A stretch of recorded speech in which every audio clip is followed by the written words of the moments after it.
చేస్తాడు అంటే రామారావు గారు ఒకసారి విందాం ఆంజనేయ రెడ్డి గారి వర్షన్ కూడా విందాం మనం. చెప్పండి. ఆపండి. ఆయన మాట్లాడుతున్న సేపు నేనేం మాట్లాడలేదు.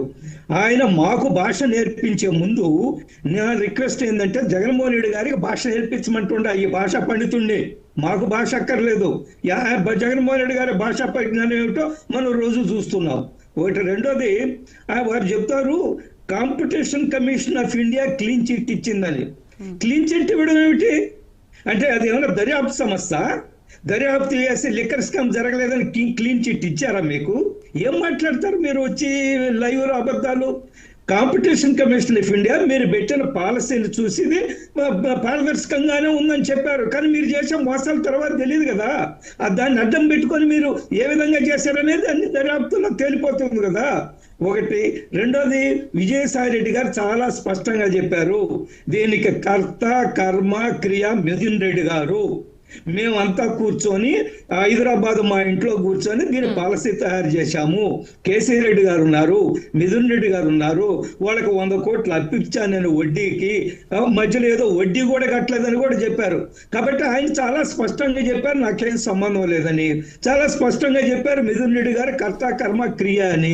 ఇప్పుడు వచ్చి ఏం చెప్పారు విజయసాయి రెడ్డి గారు? ఏనండి మీకు భాషా పరిజ్ఞానం లేదంటే జనం నవ్వుకుంటారు. ఒకటి. రెండోది, ఈ రోజు మనం చూస్తున్నాం కదా, నేను ఇందాకనే చెప్పాను మీకు డిజిటల్ అండ్ ఎలక్ట్రానిక్ ఎవిడెన్స్ చాలా క్లియర్ గా ఉంది. గూగుల్ టేక్అవుట్లు చాలా క్లియర్ గా ఉన్నాయి. ఆయన చెవిరెడ్డి భాస్కర్ రెడ్డి గారు ఎన్నిసార్లు అక్కడ తాడేపల్లికి వెళ్ళారు, ఫోటోలు కూడా బయటకు వచ్చాయి కదండి. నోట్ల కట్టల ఫోటోలు కూడా బయటకు వచ్చాయి గూగుల్ టేక్అవుట్ ద్వారా. అందువల్ల వీళ్ళు తప్పించుకునే పనే లేదు, ఖచ్చితంగా జైలుకెళ్తారు. ఒకటి, ఈరోజు కూటమి ప్రభుత్వము ఏ విధంగా హేస్టీ డిసిషన్ తీసుకోకూడదు. తొందరపడి కేసులను నీరుగార్చే విధంగా కాకుండా కేసు పక్కడబందీగా ఎవడో కూడా తప్పించుకోకూడదు, ఏ దోషి కూడా తప్పించుకోకూడదు.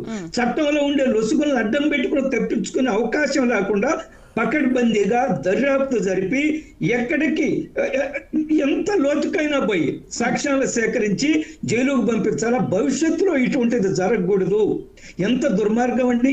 నా దగ్గర లెక్కలు ఉన్నాయి. గత 5 సంవత్సరాల్లో ఈ లిక్కర్ తాగడం ద్వారా ఎంతమంది హాస్పిటలైజ్ అయ్యారు, ఎంతమంది చనిపోయారు అని ఇందాక పాపం అన్నాడు మన టీడీపీ ప్రతినిధి మాట్లాడుతారు. ఇది అవినీతి కాదు పాపం అని చెప్తున్నారు. నిజంగా కూడా దేశ ద్రోహం కేసు పెట్టాలా. ఈ లిక్కర్ పాలసీలను అడ్డం పెట్టుకొని డబ్బు సంపాదించిన వాళ్ళు, డిస్టిలరీస్ నుంచి చాలా నాసిరకం మందు తయారు చేసి ఆ లిక్కర్ తయారు చేసి ప్రజల మీద కుదిరి వీళ్ళందరూ కూడా దేశ ద్రోహం కేసు పెట్టాలి. వాళ్ళు ఇట్స్ నాట్ ఓన్లీ అవినీతి, ఇది దేశ ద్రోహం కేసు పెట్టాల్సినంత కేసు ఇది.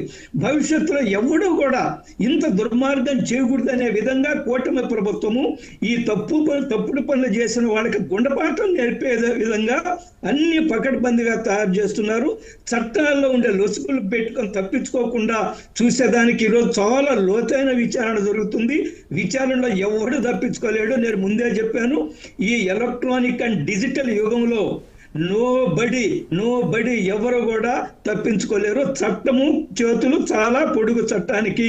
వాడు దుబాయ్లో ఉన్నా ఇంకెక్కడున్నా కానీ పట్టుకొచ్చి చట్టం ముందు నిలబెడతారు, నిలబడి దోషులను జైలుకు పంపిస్తారు. విజయ్ గారు, ఇంతకు ముందు సీఎం కూడా అదే మాట్లాడారు.